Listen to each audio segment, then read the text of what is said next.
if we are going to be pursuing the policies that the current administration has set out, can we treat people in a way that recognizes their humanity? So I'm here to urge ICE to consider these really important questions about how we provide care, where we're detaining people, how we're ripping families apart, and just what are the ways that we can be doing this in a way that doesn't break up families and tear apart the fabric of our communities. This is just such an important moment in time. It's a moment in time where we are challenged as a community, as a country, on the basic principles on which we were founded and on which we pretend to place value. If we truly believe in family values, then we would believe in a country where Lourdes could be here with her family. That's a family values issue.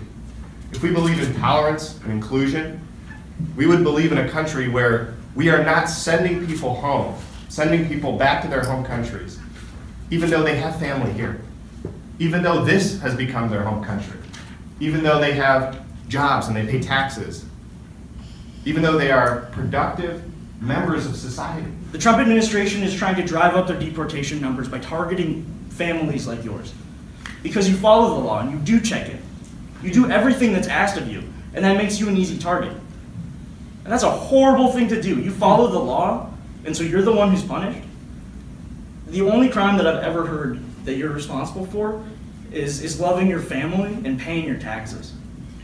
And if that is now something that's worth deportation, then we're exiling all of our values.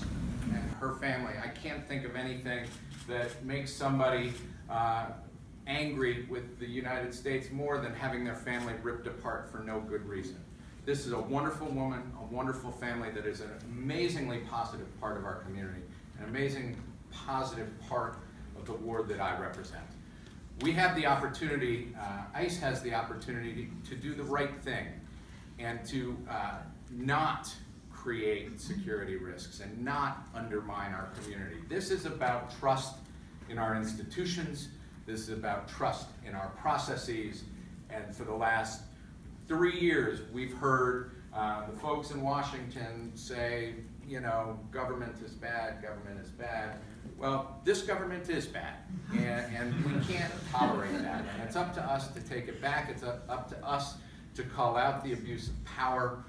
It's up to us to call out those unfit for duty. And it's up to us to stand up for the people that make our community a wonderful place and that we want to remain as part of our community. Thank you. There are children in our schools, in my district, who are afraid to leave school. They're afraid when that last bell rings that their mother or their father might not be there anymore. Those of us who have been victims of sexual abuse or assault, or who know people who have been, know how hard it is for those victims to go to the police or to go to the hospital. Now there's a whole extra layer of fear about doing that you might end up deported for reporting that you are the victim of one of the most heinous crimes. There's no good reason for this loving mother to be deported. There's no reason at all.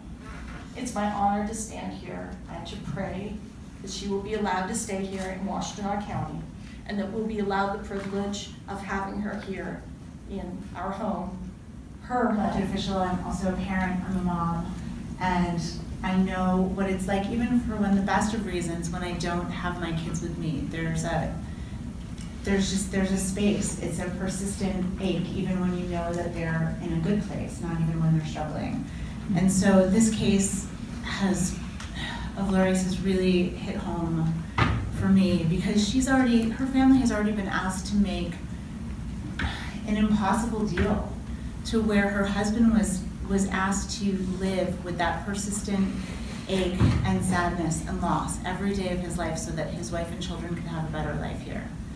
And she made a deal, an impossible deal, and now our government is not holding up that end of the bargain. And instead, what they're asking her to do is abandon her children. Our government is now advocating for childhood abandonment. Because no matter what the federal government tries to do, we as a community will always stand together, and as a local elected authority over immigration, but we do have whatever ability we have to stand together as a community and to just say that we're here with you, and we will fight with you every step of the way, and we will do everything in our power to ensure that as a community we're standing together. But the issue is much bigger than just her personal story. We are here because what she is going through is a symptom and an example of an out-of-control immigration system, and in particular an out-of-control Detroit field office. So when we look at her story, we also need to keep in mind the other stories, as many of my colleagues on the panel have already discussed. And one story that I recently learned about is about a woman we'll call Andrea. ICE had detained Andrea's husband and then used intimidation and bullying when he was in detainment to gain access to their apartment.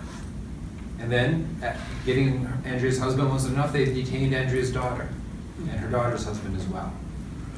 So already, as you heard from other parents here, and the thought of having your family taken away from you in this way is traumatic enough. But Andrea was already going through her own personal trauma, her own personal struggle as she was undergoing cancer treatment.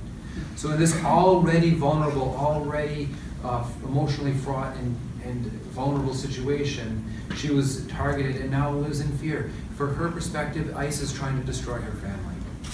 And that's the impact we're seeing. We're seeing with Lourdes, we're seeing with Andrea, we're seeing with so many communities. And it has to stop.